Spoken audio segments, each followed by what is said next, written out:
I'm at the Museum of Corruption, which doesn't surprise me because I'm from South Africa, where our president as early as last year was removed because he was very corrupt, used a stack of taxpayers' money to build a living complex and try to use like fancy words like fire pool to justify the spends. He actually claimed he needed this really fancy swimming pool because it was a fire protection setup. So it's not new to me, but I'm with Des and Truett again, and I think they'll be pretty shocked at what's about to happen because we are at a complex that the ex-president of the Ukraine built. 2.5 billion US dollars is what it cost him, and we actually get to go inside today. It's interesting for me because this particular president, there's lots of like stories around him. He's now escaped to Russia. He was obviously removed, but the stories are extreme. We're gonna go in here, but one of the stories that I heard when I went to Chernobyl, someone there told me about how he used to use his private helicopter and actually fly over Chernobyl and hunt. Chernobyl's a protected site, you're not allowed to do that. Apparently he used to do that. And I heard an urban legend that he used to collect homeless people from Kiev, set them out in the forest in Chernobyl and hunt them. How true that is, I don't know, but it gives you a kind of idea of the extreme nature of this man. So we're going into his residential palace. This is actually not an official museum. This still is technically owned by him, and the rumor is that the Ukrainian government doesn't want to make it a museum because it would then showcase how much money was actually in Ukraine and got spent, and if they're asking for loans from like the UK and US, it may play a role. Again, you just don't know, but we get to take a look at this and see what 2.5 billion US dollars gets you.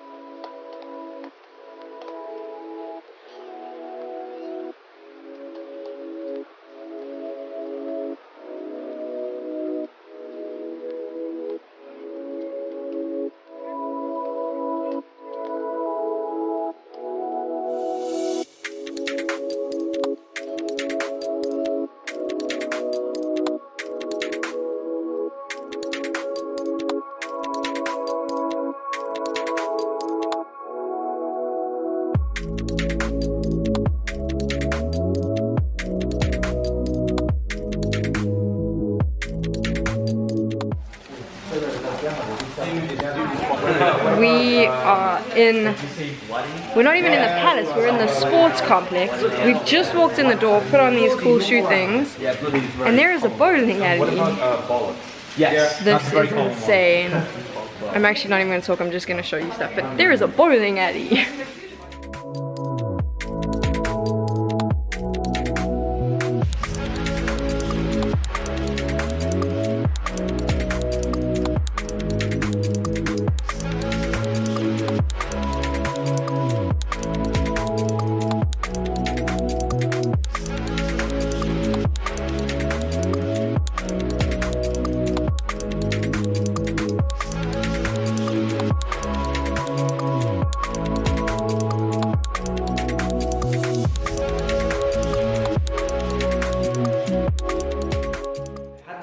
Money to use the spa complex. It was not free for them. So if there was a president here and we were his friends, we would still have to come inside, ask a lady to give us a card and pay the money for the card. And if you want to have a massage, you would have to pay money to have a massage.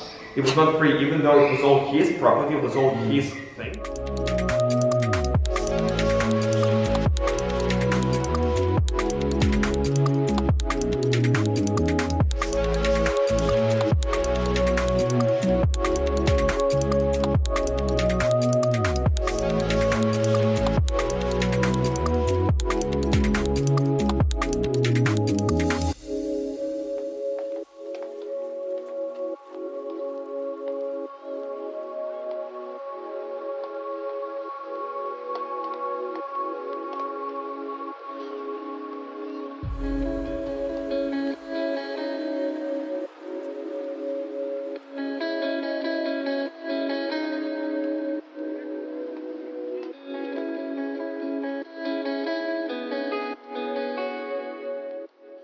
Blood is taking us underground in a secret tunnel.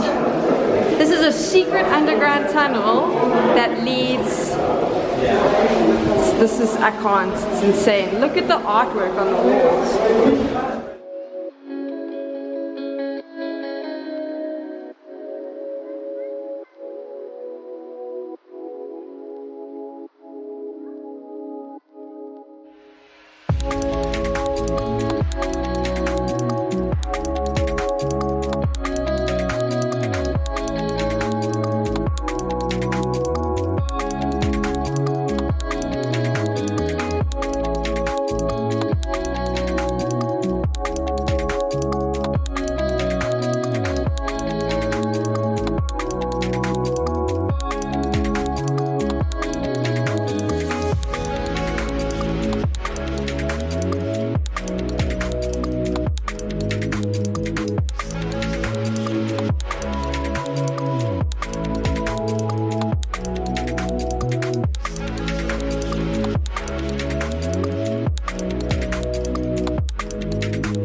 Really?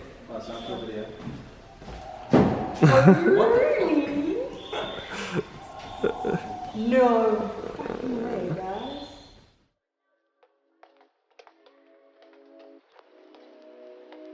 What happens if I do lift it and I drop it? Then you inherit the power of alcohol. It's heavy, right? It is heavy, but that's not gold.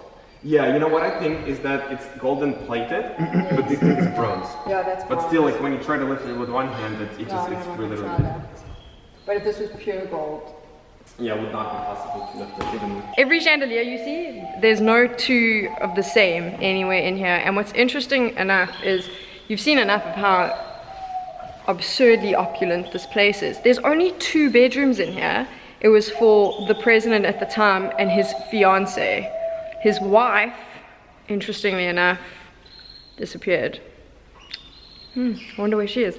But there's 2 bedrooms, that's it. So 2 people lived here, no one else, and this place is insane. We're gonna go downstairs in a bit, you'll see the most expensive piano in the world. We're gonna see, apparently the blood tells me that the next room I show you is the 10 out of 10 blow your mind room. We're gonna see his bedroom as well, but I think like it depends who you are, I suppose, but for me when I look at this whole place, it actually just makes me really depressed, less so than impressed. Just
is we are in the ex-president's bedroom, but what you need to notice is like there's all these pedestals and like specific lights in places that tell you that there was art, these sort of shelves. There was a stack of probably priceless stuff in here that you're not seeing. Lots of tabletops gone. They don't know if he took it with them or the gent that basically currently controls this place. I mean, no one knows what he has or what he doesn't have. He claims he's doing this because he wants to show people the corruption of the government, but you don't know. No one's seen where he lives. He locks himself in here. The whole thing is just insane. I don't like it. Like, I don't feel good being here. And now we're going to his fiance's room. Let's see what that looks like.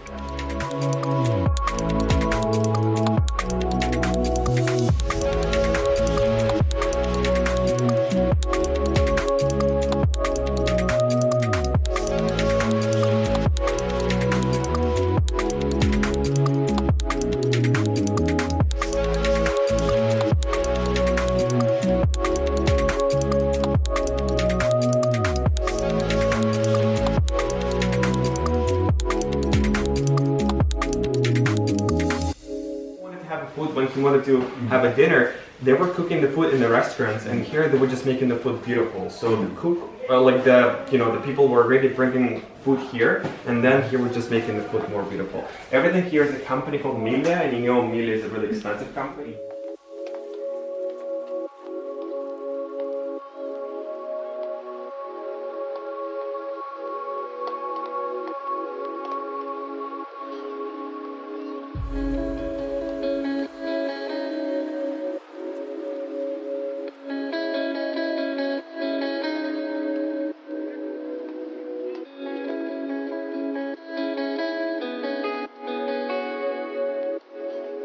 You can hear the birds. There's cages of birds everywhere. There's speakers all in the roof. And it's kind of horrifying. This was someone's home and it was paid for by the people. The level of opulence in this place is, I think like some people are super impressed, like some of the other tourists are like, oh, it's so beautiful. I'm just disgusted, to be honest. I'm disgusted that this is how someone chose to live when you've seen my other videos, you've seen my photos. This is a very poor country and this place kind of creeps me out. Also all the birds in the cages. It's interesting as well because that gent, he's obviously the face of some sort of organization and he has these keys and only he can control who comes in and out. You don't know what was in here. They haven't told you. He claims it was looted and the rest remains. You don't know what he's got. You don't know who's in charge because there's no way. He claims he's the sole guy here, but there's clearly an organization above him. It's all kind of very movie-like and absurd, and I'd love to get into it. This guy literally walks around, he just does tours all day. He's got all the keys, no one else can get in. There's no ways he pays for all of this. He claims he gave some of the stuff to museums, but you can see where things have been pulled off the walls. You don't know what he sits on. There's clearly something above, I don't know. The whole thing is weird, but yeah. Museum of Corruption. Firepool doesn't seem so bad anymore. I'm lying, it's still bad, but you know what I mean. Thank you for watching, and I'll be back next week with something a little different. I'll see you then.